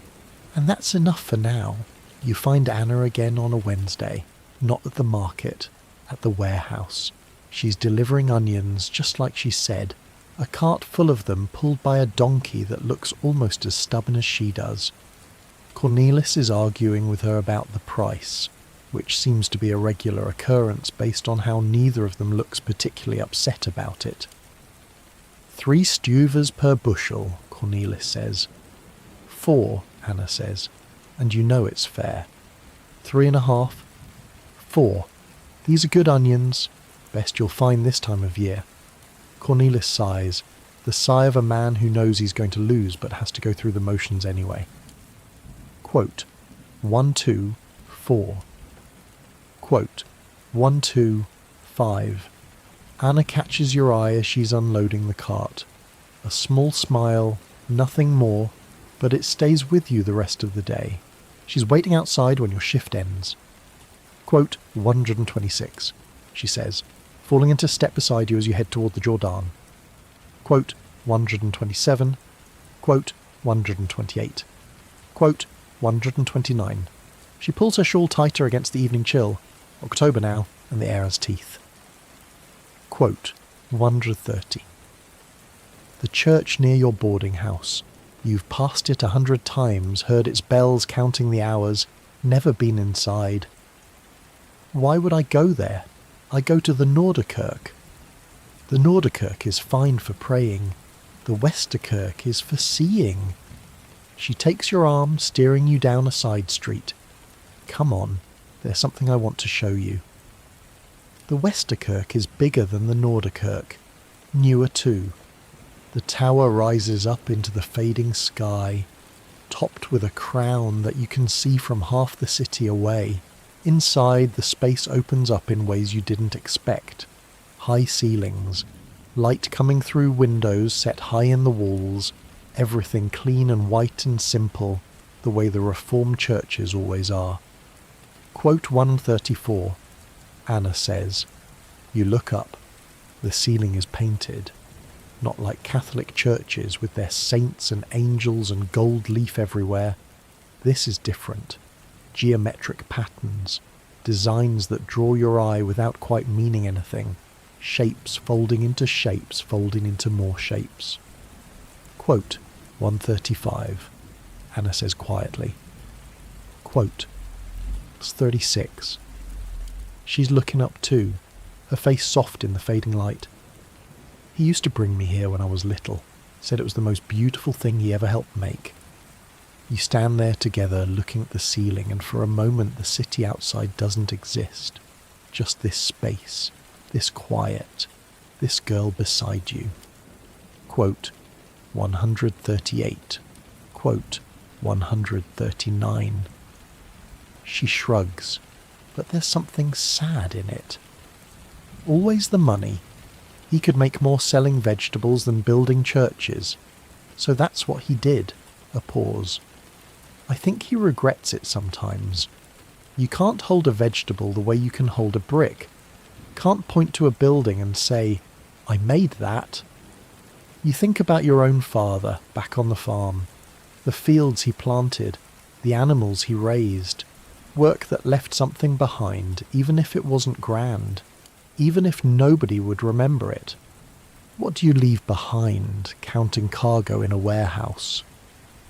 Outside, the city is settling into evening. The lamplighters are making their rounds. Somewhere nearby, someone is playing a violin, the notes drifting through the cold air like something half remembered. Anna walks you home, or you walk her home. It's not entirely clear who's leading, and maybe that's the point. She lives in a house on the Bloemgracht, the flower canal, in a neighbourhood that's a little nicer than yours, but not by much. Her father came up in the world, she told you, but he never moved to the Grand Canals. Didn't see the point. What would he do with all those rooms? "This is me," she says, stopping outside a narrow house with a bell gable and a window box full of something that might be herbs. "Thank you for walking with me. Thank you for showing me the church." She smiles, different from her market smile, softer. "There's more to this city than warehouses and Ledgersville, don't forget that." Then she's gone, the door closing behind her, and you're standing in the street like an idiot. The cold finally registering now that she's not beside you. You walk home slowly, taking the long way along the Prinsengracht. The city feels different tonight. Quieter, maybe. Or maybe you're just paying attention to different things. The way the candlelight flickers behind curtained windows, the sound of the water lapping against the stone edges of the canal, a boat passing slowly, the oarsman's breath visible in the cold air. You pass a building you've passed 100 times before. Tonight, for the first time, you notice the symbols carved above the door. Hebrew letters. This is a Jewish neighbourhood, you realise. One of several in the city. Back home, Jews weren't allowed. Period. Your father used to talk about them like they were monsters from old stories. But here they live right next to everyone else. Go to their own churches, which they call synagogues, run businesses, raise families, walk the same streets you walk. The city doesn't care who you pray to. That's what someone told you once. The city only cares whether you pay your taxes and keep the peace. Everything else is your own business. It's strange when you think about it. People killing each other all over Europe because they believe different things about God. And here, in this swamp city, everyone just lives, side by side. Portuguese Jews and French Protestants and German Lutherans and Dutch Reformed and even some Catholics, hiding in attic churches that everyone knows about but pretends not to see. Tolerance, that's the word. Not love, exactly. Not acceptance. Just tolerance. The agreement to leave each other alone. maybe that's not nothing. Maybe, in a world where people burn each other for believing the wrong things, tolerance is actually everything. You heard a story once from old Paulus at the warehouse about a Catholic family who lives in the attic of a building near the Amstel. They hold mass up there, with a priest who comes and goes through the back door. Everyone in the neighbourhood knows. Nobody says anything. The law says it's illegal, but the law looks the other way. As long as nobody makes a fuss, that's Amsterdam for you. The rules say one thing, the people do another, and somehow it works. Your boarding house is warm when you get back. Someone started a fire in the common room downstairs, and a few of the residents are gathered around it talking quietly. You join them for a while, listening more than speaking. Friedrich, the old German, is telling a story about his hometown. Somewhere in the Palatinate you gather, destroyed in the wars that have been tearing through the German lands for decades now. His whole family gone, his whole world gone. He came to Amsterdam because there was nowhere else to go. Quote 146, he says, his Dutch still rough after all these years. Quote 147. He shrugs. Quote 148. The boy in the corner is listening too. You've learned his name by now. Peter. Not the carpenter Peter, a different one. He's from somewhere in the south near the Spanish border. Doesn't talk about why he left. Everyone here is running from something, or towards something, or both at once. That's what Amsterdam is. A city of people who couldn't stay where they were, who needed a place that would take them in without asking too many questions. You think about Anna's father, leaving Antwerp after the Spanish came, about the Jews who came from Portugal, escaping the Inquisition, about Friedrich and young Pieter and all the others, washing up on these shores because the doors here were open when every other door was closed. And you, a farm boy from Gelderland, running from a life that felt too small. Are you so different? The fire crackles. Someone adds another log. The warmth spreads through the room like something alive. You think about the painter you saw last week, near the Oude Kerk, set up in the street with his easel and his brushes, capturing the scene in front of him. The light on the water, the shapes of the buildings, the people passing by. You stop to watch for a while. The way his hand moved, quick and sure. The way the image appeared on the canvas like magic, like something being called into existence from nothing. Colours blending into colours, shadows taking shape, a whole world emerging from paint and cloth. This city is full of painters. You've noticed that. They're everywhere, it seems, capturing everything. Rich merchants commissioning portraits to hang in their canal houses. Groups of soldiers posing together in their finest uniforms. Still lifes of flowers and fruit and dead game birds arranged just so. Scenes of ordinary life, taverns and kitchens and markets, frozen in oil and canvas. Someone told you that there are more paintings made in Amsterdam in a single year than in all of Italy in a decade. You don't know if that's true, but it feels true. Art everywhere, images everywhere. This city that can't stop looking at itself. The painter by the Oude Kerk caught you watching and grinned. You want to buy it when I'm done, you laughed. I can't afford it. Nobody can. That's why I do commissions for the merchants. He kept painting while he talked, never taking his eyes off the scene. This one's just for me, for practice, for the joy of it, for the joy of it. You've been thinking about that phrase ever since. When was the last time you did something just for the joy of it? Not for money, not to get ahead, just because it felt good, because it made you happy. On the farm there used to be moments like that. Swimming in the creek on hot summer days, lying in the grass watching clouds, helping your mother in the kitchen, not because you had to, but because you wanted to be near her. Here, everything is about money. about getting more of it, about climbing the ladder from dock worker to warehouse clerk to, someday, maybe merchant. Every hour calculated, every effort measured against what it might return. Is that what Anna meant? About people forgetting why they came? You climb the stairs to your room. The straw's the same, the fleas are the same. Friedrich is already snoring. Young Peter is curled up by the wall, silent as always. But something feels different tonight. Some questions stirring in your chest that you can't quite name. Outside, the Westerkirk bells ring. That same tower you stood under with Anna looking up at the painted ceiling. The bells count the hour, 9, 10. The sound carries across the rooftops, across the canals, into the cold October night. You think about the painter, working for the joy of it.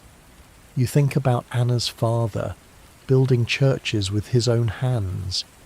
You think about all the people who came here with nothing and made something, and whether what they made was worth what they lost along the way.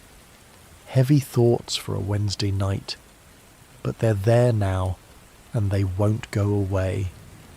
Your mother used to say that God puts questions in your heart when you're ready to hear the answers. You never quite believed her. But maybe lying here in the dark, you're starting to understand what she meant.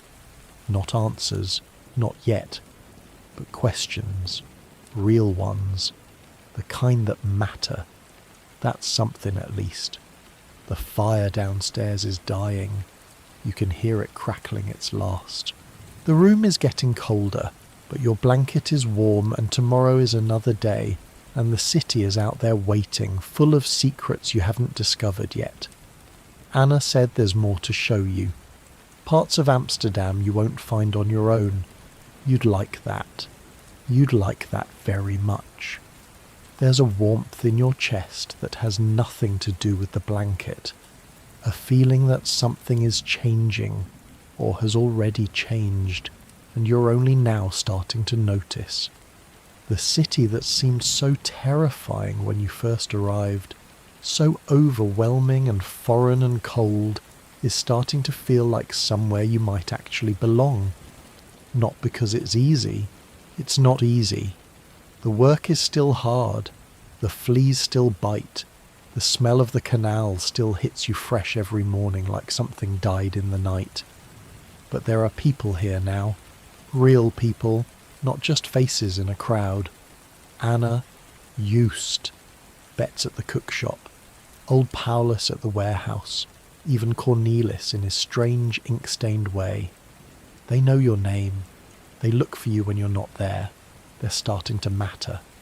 Maybe that's what home is. Not a place, not buildings or streets or canals. Just the people who care whether you come back. Your mother would understand that. She was always saying that home was wherever family was. You thought she meant blood family, brothers and sisters and parents and cousins. But maybe she meant something bigger than that.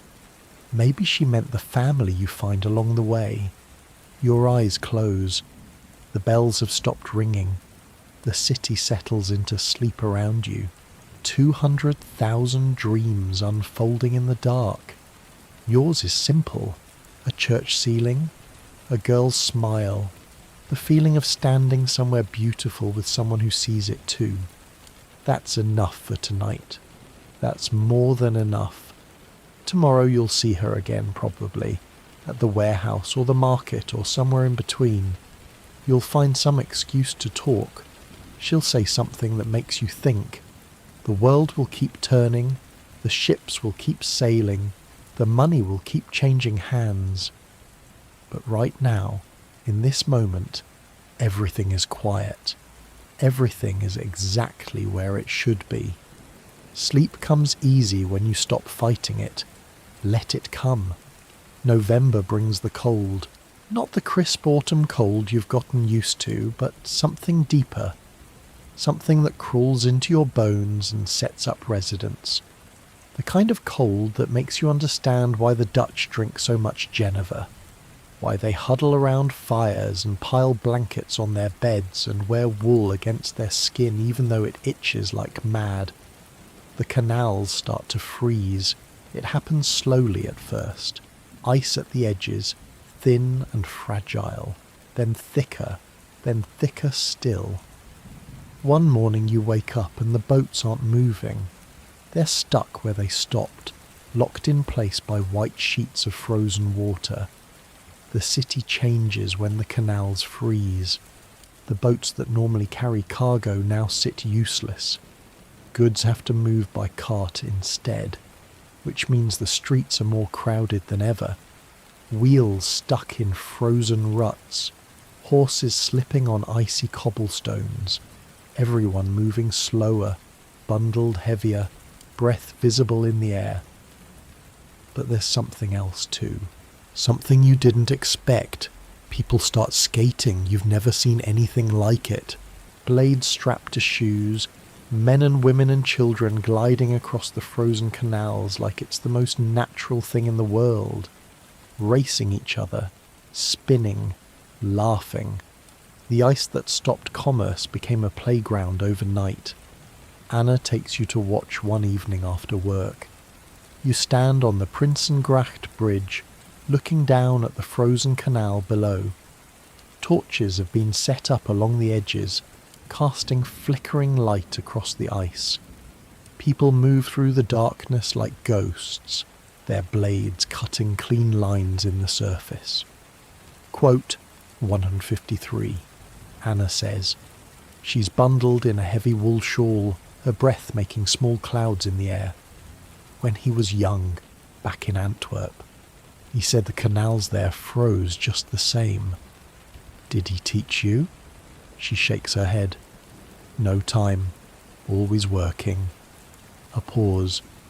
Maybe that's why he regrets it. All the things he didn't do because he was too busy doing other things. You watch a couple glide past hand in hand, moving together like they've been doing this their whole lives. The woman laughs at something the man says, and the sound carries across the ice bright and clear in the cold air. Quote 158. You admit. Quote 159. Quote 160. Anna says.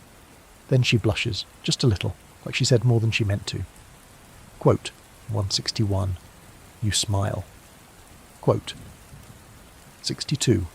Below you, a boy falls hard on the ice. His friends laugh and help him up. He brushes himself off and tries again, wobbling forward, arms out for balance. Everyone falls, you think. The ones who get up are the ones who matter. The nights are longer now. Darkness comes early and stays late.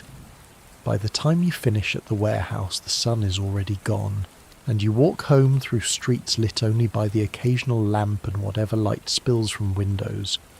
This is when the city shows its other face. During the day, Amsterdam is commerce and bustle and life. At night, it's something else. Shadows move in alleys. Voices call out from doorways. The taverns spill drunken men into the streets, and not all of them are friendly. The night watch patrols, but they can't be everywhere. You've seen them, groups of men with lanterns and clubs, making their rounds through the neighbourhoods. They're supposed to keep order, supposed to protect people, but the city is big, and the dark is bigger. You've heard stories. Everyone has. A merchant robbed near the Wag, beaten so badly he couldn't work for months. A woman who disappeared walking home alone, found 3 days later in the harbour. A sailor stabbed over a gambling debt, left bleeding in an alley while the killer walked away. The law exists. Courts exist. They hang people sometimes in Dam Square for crimes bad enough to warrant it. But you can't hang someone you never catch.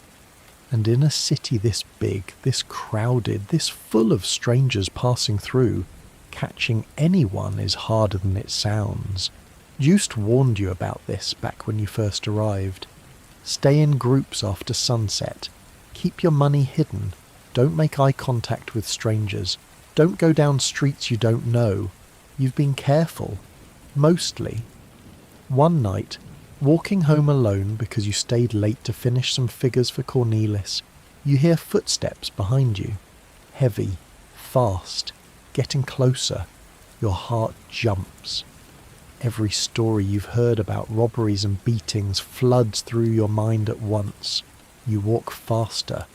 The footsteps walk faster too. You turn a corner. They turn the corner. You break into a run. The footsteps run. You're almost to your street, almost to safety, when you slam directly into someone coming the other way. You both go down in a tangle of limbs and cursing. "What the hell?" says a familiar voice. It's Juiced, standing over you, looking annoyed, rubbing his shoulder where you crashed into him. You look back. The footsteps have stopped. Whoever was following you has melted back into the darkness. Quote 164. Juiced asks, helping you up. Quote 165. Quote 166. He looks past you, into the dark. Quote 167. He shrugs, but there's something serious in his face. "You shouldn't be out alone this late, I've told you." "I know, I lost track of time." "Don't." He starts walking and you fall in beside him, grateful for the company. This city takes care of people who take care of themselves, everyone else. He shakes his head. They end up in the canal, or worse. You don't ask what worse means. You don't want to know. The boarding house is warm when you get back. Friedrich has the fire going and someone has made soup. Not good soup, but hot, and that's enough on a night like this. You eat in silence, still shaken, thinking about those footsteps in the dark. Later, lying on your straw, you can't sleep. The city that seemed like opportunity when you arrived has a shadow side. You've always known that in theory. The VOC ships that bring spices also bring other cargo. The money that builds these beautiful canal houses comes from places where people aren't free. The same merchants who commission paintings and donate to churches also fund wars on the other side of the world. Old Paulus told you about it once, at the warehouse.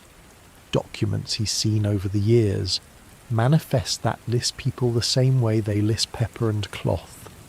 Numbers on a page, no names, just numbers. He didn't look you in the eye when he said it, just kept working, his old hands sorting through papers, his voice flat and quiet. "This is how it is," he said. "This is how it's always been. The money comes from somewhere. Better not to ask where." You asked anyway. He didn't answer. That's the thing about Amsterdam. The tolerance, the freedom, the refuge it offers to people fleeing persecution. All of it is real, and all of it exists alongside the other thing. The ships, the cargo, the numbers on the manifests. You think about all the beautiful things this city has built. The churches and the town hall and the grand canal houses with their stepped gables reaching toward the sky. The paintings in every home, the books being printed, the ideas being discussed in coffee houses and taverns. A golden age, people call it. And it is. It really is. But gold has to come from somewhere. Wealth has to come from somewhere. And when you start asking where, the answers aren't always pretty. Both things are true at the same time, and you have to live with that. Or you have to leave. Most people don't leave. Most people learn not to look too closely. They build their lives and raise their families and pretend the shadow isn't there. Can you do that? Can you build something good on a foundation you're not sure about? You don't know. You really don't. Anna comes to the warehouse 2 days later with another delivery. Onions again. This time you help her unload, and afterward you walk together along the frozen Kattenburg harbour, your breath making clouds, your hands buried in your pockets against the cold. "You're quiet today," she says, thinking. About what? You're not sure how to answer. About the footsteps in the dark, about the numbers on Paulus's manifests, about the gap between what the city says it is and what it actually is. The cold, you say instead. Just the cold. She doesn't believe you. You can tell, but she doesn't push. My mother makes soup on nights like this, she says. Real soup, with meat and vegetables and bread to dip in it. You should come for dinner sometime. Your father wouldn't mind? My father minds everything, but he'll like you. She smiles, small and private. You work hard. He respects that. And my mother has been asking about the young man I keep mentioning. Your heart does something strange in your chest. You've mentioned me? Once or twice. The smile widens just a bit. Don't let it go to your head. Dinner with Anna's family, meeting her parents. The thought warms something in your chest that the cold can't touch, but it terrifies you too. What if they don't like you? What if you say something stupid? What if her father looks at you and sees exactly what you are, a farm boy with dirt still under his fingernails, not good enough for his daughter? Quote 188. You say anyway, because fear is no reason not to try. Quote Saturn 1. 89. She squeezes your arm through your coat, quick and light, and then she's gone, heading back toward the Bloemgracht with her empty cart rattling behind her. You stand there for a moment, watching her go. The city is complicated. The money is complicated. The whole world is complicated in ways you're only beginning to understand. But some things are simple. A girl's smile, an invitation to dinner, the warmth of knowing someone wants you around. Maybe that's enough. Maybe you don't have to solve everything. Maybe you just have to find the good things and hold on to them while you figure out the rest. The ice creaks beneath your feet as you walk back toward the warehouse. Somewhere in the harbour a ship is frozen in place, its mast reaching up into the grey sky like fingers pointing at heaven. 5,000 ships in this harbour, they say. Half of Europe's fleet. All of them stuck now, waiting for the thaw that won't come for months. The city slows down in winter. Everything slows down. But life goes on. The market's still open, even if fewer people come. The taverns stay warm. The fires keep burning. People find ways to survive, the same way they always have. That's what Amsterdam is, really. Survival. Adaptation. Making the best of whatever the world throws at you. You came here with nothing but a name and a willingness to work. Now you have a job, friends, a girl who makes you want to be better than you are. Not bad for a farm boy from Gelderland. The Westerkerk bells ring in the distance. You've learned to tell time by their sound. Late afternoon now, a few more hours of daylight, then the long dark of winter night. But tonight you'll eat dinner at Bet's cookshop. Tomorrow you'll see Anna at the market. Saturday you'll meet her family. The shadow is still there. The questions haven't gone away, but neither have you. The cold bites at your face as you walk. Your fingers are numb despite the gloves. Your breath makes clouds that disappear as soon as they form. Winter in Amsterdam. Frozen canals and frozen ships and frozen everything. And somewhere beneath all that ice the water still flows. Patient. Waiting. Spring will come. The ice will melt. The ships will sail again. Until then, you wait. Everyone waits. But the waiting is easier when you're not alone. That's the secret, maybe. The one thing that makes all the difference. Not being alone. Your soft bed and your warm room and your life without frozen canals and footsteps in the dark. You have no idea how lucky you are. How easy it is to forget that most of human history looked more like Willem's world than yours. But that's okay. That's why stories exist. To remember. To imagine, to understand, just for a moment, what it was like to be someone else in some other time. The fire is still burning when you get back. Friedrich is telling another story from his homeland. The boy is listening, actually listening, which he doesn't always do. You join them by the fire. Let the warmth seep into your cold bones. Friedrich's story is about a river in his homeland, a place where he used to fish with his father when he was young. The words come slowly, his Dutch mixing with German when he forgets himself, but the meaning is clear. He's talking about loss, about the things we leave behind and can never go back to. The boy listens without moving. You wonder what he's left behind, what brought him here, what he dreams about when he finally falls asleep. We're all carrying something, you think. Every single person in this city, ghosts and memories and hopes and fears, bundled up and carried from wherever we started to wherever we're going. Outside, the city is dark and frozen and dangerous. Inside, there's light, there's warmth, there's the sound of Friedrich's voice and the crackle of the fire and the quiet breathing of people who have nowhere else to be. That's enough. For tonight, that's enough. The bells ring somewhere. You don't count them. It doesn't matter what time it is. Time moves differently in winter, slower, heavier, like the frozen canals, everything waiting for spring. Your eyes grow heavy. The fire's warmth has found its way into your bones finally. Friedrich's story winds down to silence. Someone adds another log to the fire and sparks drift upward like tiny stars. You think about Saturday, about Anna, about soup and her parents and the terror and the hope all mixed together.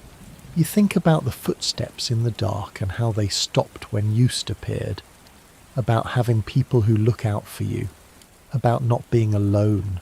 Sleep pulls at you, gentle now, no longer something to fight. The world outside is cold and complicated and full of shadows.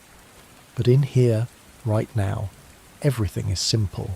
Warmth, light, the sound of breathing. Let it carry you down. Let it carry you home.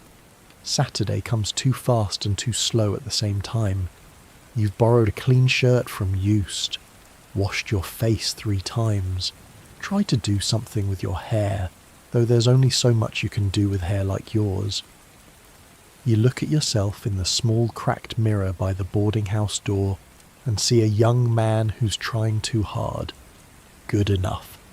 It'll have to be good enough.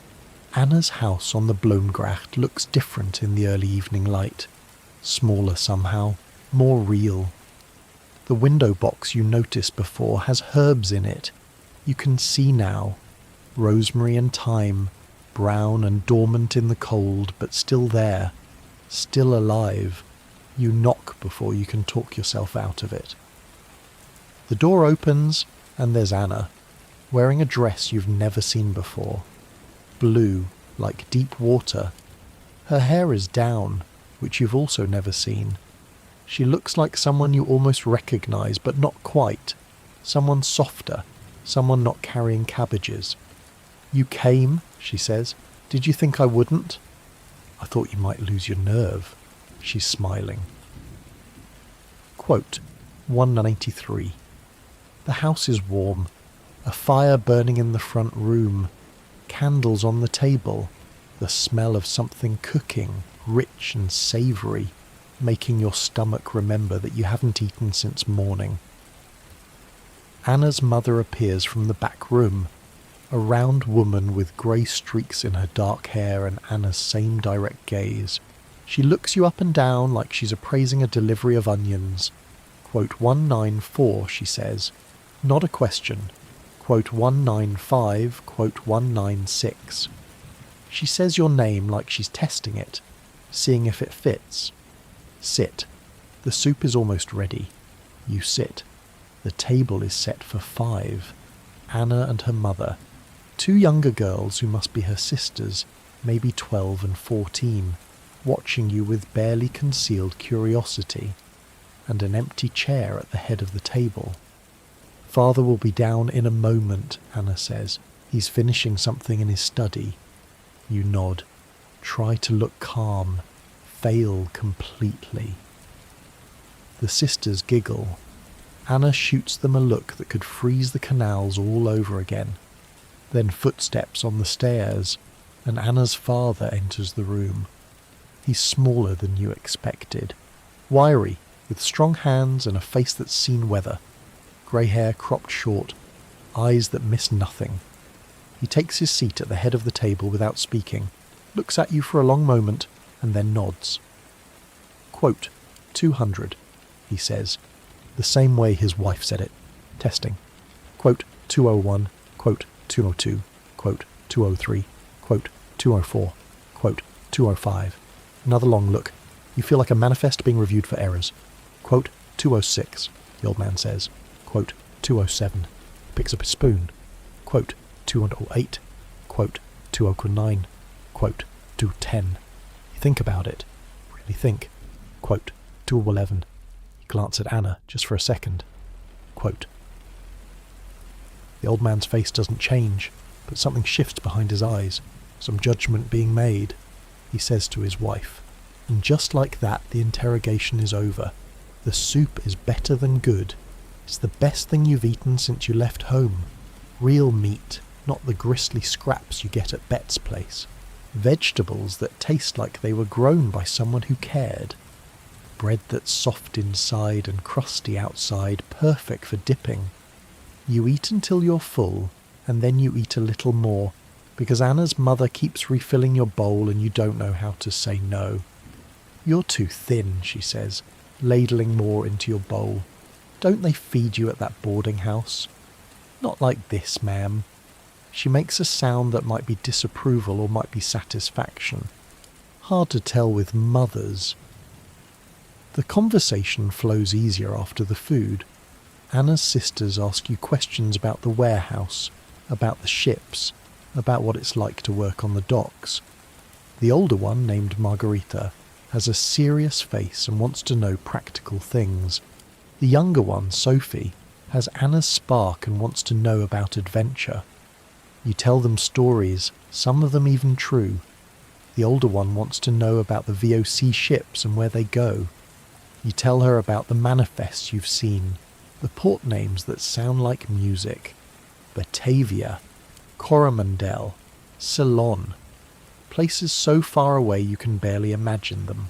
The younger one wants to know if you've ever seen a real pirate. Quote, 218, you say. Quote, 219. Quote, 220. Quote, 221. Anna's father speaks up for the first time since the soup was served. I knew men who sailed to the Indies, good men. Most of them didn't come back.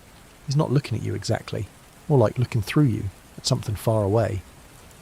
Quote, 223. The table goes quiet. Even the younger sister stops fidgeting. Quote, 24. The old man continues. Quote, 225. He finally looks at you directly. Quote, 226. Quote, 227. Quote, 228. He goes back to his bread, and the moment passes, but you feel the weight of what he said, the approval buried in the warning, the way he included you without quite saying it, among men who have something to live for. Anna catches your eye across the table. She's smiling in that way she has, like she knows something you don't. After dinner, the sisters clear the table and Anna's mother shoos everyone out of the kitchen so she can clean. The old man retreats to his study. Anna walks you to the door. That went well, she says. Did it? I couldn't tell. Your father barely said anything. That's how you know it went well. When he doesn't like someone, he talks the whole time. Questions and more questions. He asked you maybe 5 things and then let you be. She touches your arm. He likes you. How can you tell? The soup. Mother only makes the good soup for people father approves of. Everyone else gets the regular soup. You laugh. You can't help it. All that worrying, and the answer was in the soup the whole time. Quote, 235, you say. Quote, 236. Quote, 237. But she lets you go anyway, opening the door to the cold night air. Quote, 238. Quote, 230 cents. You walk home slowly, taking the long way along the frozen canals. The stars are out tonight, more than you can count, scattered across the sky like spilled salt. The city is quiet under its blanket of ice. Smoke rises from chimneys, candles flicker in windows. 200,000 people, sleeping or eating or talking or dreaming, all of them living their lives in this impossible place. A cat crosses your path, hunting something in the shadows. You hear music from somewhere, a fiddle playing something slow and sad. A couple walks past arm in arm speaking French, not noticing you at all. You've been here almost 5 months now. It feels longer. It feels like you've always been here. Like the farm boy who walked through the Haarlemmer Port Gate was someone else entirely. Someone younger. Someone who didn't know anything about anything. You remember that first day. The terror and the wonder mixed together. The smell of the city hitting you like a wall. The crowds and the noise and the feeling that you'd made a terrible mistake. You didn't make a mistake. You made a choice. And choices lead to other choices, and here you are. You know things now. Not everything. Not even close. But enough to get by. Enough to be useful. Enough to matter. At least a little. To at least a few people. The frozen canal creaks beneath your feet as you cross a bridge. Somewhere out there, past the walls, past the windmills, past the fields that stretch toward the horizon, spring is waiting. The ice will melt. The ships will sail. The whole machine will start up again, moving goods and money and people around the world. And you'll be part of it. A small part, maybe. A single thread in a tapestry so big you can't see the edges. But a part nonetheless. What kind of man do you want to be? The question surfaces again. The same one that's been circling in your head for weeks now. You still don't have a complete answer. Maybe you never will. Maybe the answer keeps changing as you do. But you know some things. You want to be the kind of man who works hard and deals fairly, who remembers where he came from without being trapped by it, who sees the shadows in the world but doesn't let them swallow the light. You want to be the kind of man Anna's father would approve of, the kind of man your own father would be proud of, even if he never says it. You want to build something, not just money, though money matters, something more than that. A life that means something. A life with people in it who matter. The boarding house is quiet when you get back. Friedrich is asleep, snoring softly. Young Peter is curled in his corner. The fire's burned down to embers, but there's still warmth in the room. Still light, just barely. You lie down on your straw, tired in a good way. Full of good food and good company and something that feels like hope. Tomorrow is Sunday. Church in the morning, then the whole day free. Maybe you'll walk by the Vismarkt again. Maybe you'll stand on a bridge and watch the skaters. Maybe you'll just sit by the fire and do nothing at all. It doesn't matter. What matters is that you're here, that you made it, that you're still making it one day at a time. The city breathes around you. The ancient rhythm of tides and trade, of people coming and going, of lives beginning and ending and beginning again. You're part of that rhythm now, one heartbeat among thousands. Outside the stars are still burning, the canals are still frozen, the windmills are still turning, somewhere out there in the dark, pumping water, keeping the sea at bay. This city that shouldn't exist. This place built on wooden sticks hammered into a swamp, held together by stubbornness and greed and something else, something harder to name. Hope, maybe, or just the refusal to give up. 200,000 people, all of them fighting the same fight, against the water, against the cold, against everything that says this place can't work, shouldn't work, won't last. But it does work. It has lasted. And you're part of it now. Your eyes grow heavy. The day catches up with you all at once. The nervousness of meeting Anna's family. The relief of being accepted. The long cold walk home under the stars. Sleep pulls at you, gentle now, welcoming. You think of Anna in her blue dress. Her smile across the table. The way she said same time next week like it was the most natural thing in the world. You think of the old man and his 5 questions, the good soup, the approval that came in silence instead of words. You think of the year ahead, spring and summer and another autumn and another winter, ships sailing and returning, money changing hands, the endless dance of commerce that keeps this city alive.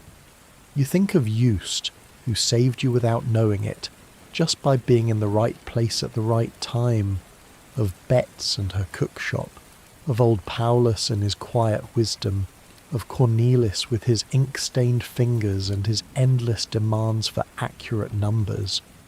All of them part of your life now, all of them people you'd miss if they were gone. You think of your mother back on the farm who taught you to read and told you that God puts questions in your heart when you're ready for the answers. Maybe she was right.